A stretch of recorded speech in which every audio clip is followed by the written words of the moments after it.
In the Zoom room, Mark Scott from the Guam National Guard here. He is the PIO for the guards.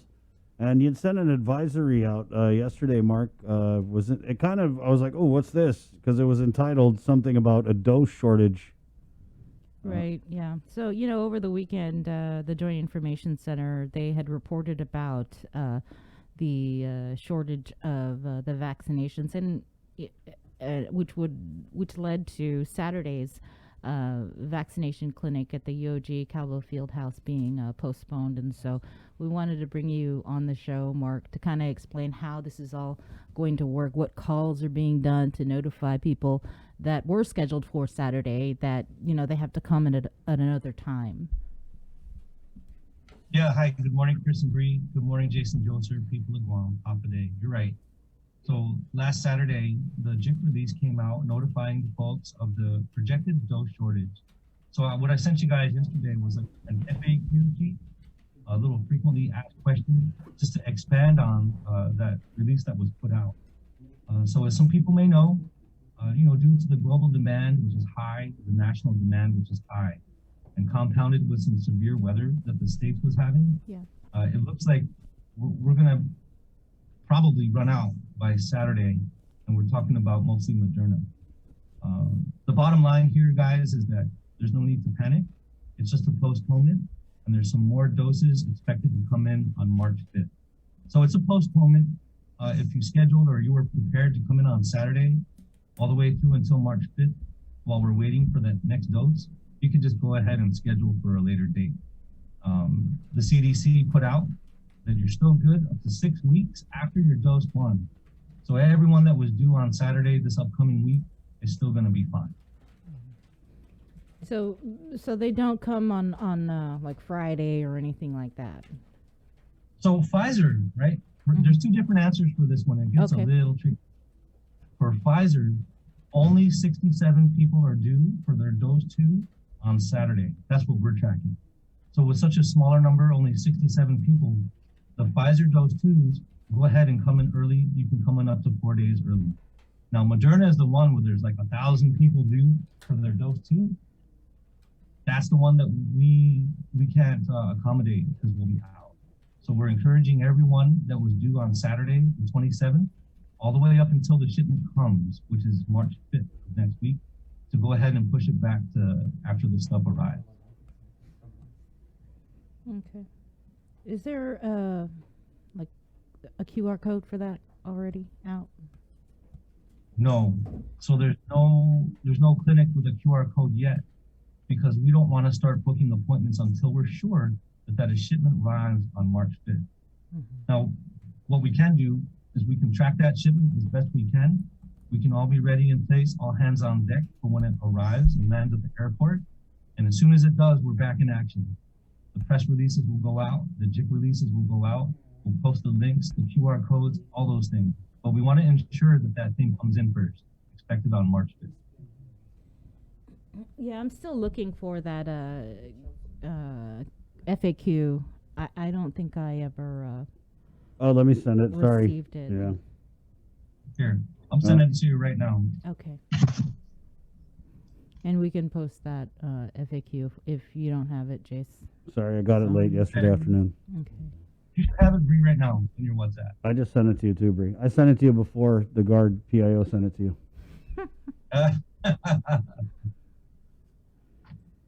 Yeah, so like again, the bottom line is that it's okay to take your dose 2 up to 42 days after your dose 1. No need to panic. We're going to be rescheduling. We're even looking at things like doing double shifts at the clinic to catch up. We're looking at things like, borrowing some help from public health, so maybe do a double session at the clinic. Those are all the plans. And the other good news is that, the governor actually emailed General Perna. This was last week when we started seeing that we're going to be a little short. She emailed him asking for an advance on the shipment as soon as we knew. And General Perna from Operation Warp Speed, you guys might have heard of him. Yes. He replied saying that, hey, Guam, you guys are way out in front. He said, thank you for leading the way with operations, because proportionally, we're way ahead. We're efficient at giving out the doses. And, this is really a result of us being efficient. We were able to get a lot of vaccines in arms, and I think we're number 4 in the country as far as being efficient in vaccinating people. So he said thanks for that. Unfortunately, due to the severe weather storms and stuff, we're not able to get you your advanced shipment. So she exhausted all her efforts. She tried the best she could, but we were told, sorry, by General Perna that we're just going to have to wait a few more days. But we're going to get extra doses for March to make up for these folks that would have to postpone. For people that were supposed to come on Saturday, they made their appointments. Do they have to wait, or can they come in today, tomorrow, or Thursday or Friday? Can they walk in and try and get the second dose, or do you ultimately just recommend just wait and hang on? Recommend just to wait. We can accept walk-ins if you're due on Saturday early, and I'll tell you why. Right now, when we look at the numbers, we know based on who is due for their dose 2, we know that we would run out on Saturday. So at the end of Friday night is when we'll close. We know that based on the numbers of who took their dose 1 and when they're due. If we were to allow everyone from Saturday to come in earlier in the week, we would not know exactly when we would run out. We might have to turn away a parking lot full of people at some unknown time, and that might create a lot of inconveniences for a lot of people. So rather than turn away the UOG parking lot full of people not knowing when we would turn out, we know exactly when we would run out of dose if we stick to your day. So unfortunately, we're not going to accept walk-ins early for Saturday for Moderna. Okay, yeah, because I'm just reading it. It says Eventbrite is sold out. Eligible walk-ins will be accepted at a limited hourly rate on the JIC release. Yeah, on the day that you're due. So if you're due Tuesday, Wednesday, Thursday, Friday, yes, Eventbrite is sold out. But if you're due on these days, come on in. Saturday, we're just closed. Okay. How many people were due on Saturday? Over 1,000 for Moderna, and then Pfizer was 67. Yeah, and it is an inconvenience. We did the best we could to try to get the advanced shipment, but unfortunately, it wasn't possible. And again, just to reiterate again, the good news is that it's still okay. There's no loss of efficacy of the vaccine if you take it next week.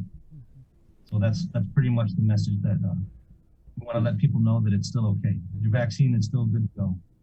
Just have to wait another week. Are we anticipating any further delays or shortages down the line, Mark? According to General Perna, no, actually we're seeing an increase, almost like a reward for Guam doing a good job getting so many people vaccinated. He's increased our allotment for the month of March. So we're going to have over 30,000 doses this upcoming month, which is the highest that we've received yet. It's the most we've gotten for any month. So that should more than cover this next few days of window while we wait. Is that a increase in allotment for March? Is that a one-time deal, or are we going to see, or any assurances provided that in April, May, we're going to see that same amount in terms of that increased allotment, or is it going to go back to whatever it was we were receiving before? We're going to hope they keep increasing it, because we need more and more as we go. And that's what we want. We're ready. Unfortunately, we're dependent on the global supply chain, the national supply chain, and our allotment. And public health does a great job of tracking, right? They do a great job of tracking who's due, how many we're going to need to vaccinate on a given day, and keeping track of that supply chain. And they do an excellent job of that. So even though we're still dependent on the global supply, all we can do is hope that the president's initiative, President Biden's initiative, to increase all of the production of the vaccines finds its way to Guam.